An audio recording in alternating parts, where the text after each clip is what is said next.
Alright, you don't see my face on here because when I tried to upload it on YouTube, it said the file I was uploading wasn't supported, and I really have no idea. So I'm sorry, I apologize. This is how I'm gonna present this.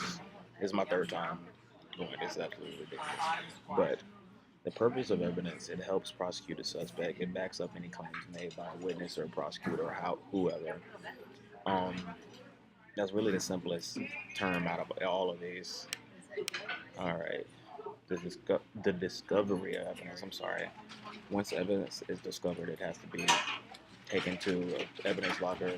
By doing that, it secures any kind of tampering with the evidence because from that point on, anybody that touches evidence or an attorney or prosecutor, whoever, anybody that goes to see the evidence will be booked in and out.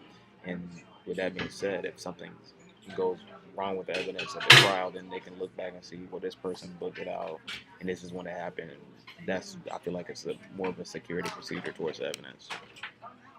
Now, the different types of evidence are real evidence, demonstrative evidence, testimonial evidence, and documents or writings. Real evidence is like something that can be physically touched. Okay, so say somebody finds a wallet at a scene, then that can be real evidence. Demonstrative evidence is something like charts or graphs or backing up a claim that was made by somebody. Testimonial evidence is evidence. Basically, when somebody says they saw something, they have to get on the stand and testify what they saw to the jury. Documents or writings, that can be as simple as a receipt or a paper backing up claims that the person was somewhere or this person was at that place at this time. The admissibility of evidence has to be admissible because if it's not, it can be irrelevant to the case, causing an unfair trial. Evidence also has to have a reliable source. That way, if additional information is needed about evidence, the source that it came from can back up what's being said. If there's evidence but no reliable source, then it's irrelevant to the case because there's nobody there to back up what's being said about this evidence. All right.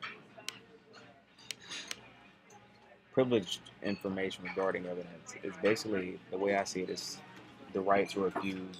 Basically, okay. This is how it works.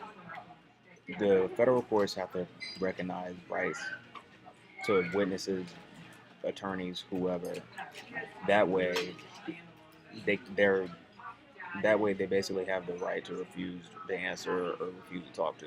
Now, not everything is. Some questions they do have to answer, but not all of them. Now, securing in confessions and admissions, pretty simple. I didn't realize that there was such a big difference between the two. Basically, an admission leads to a confession.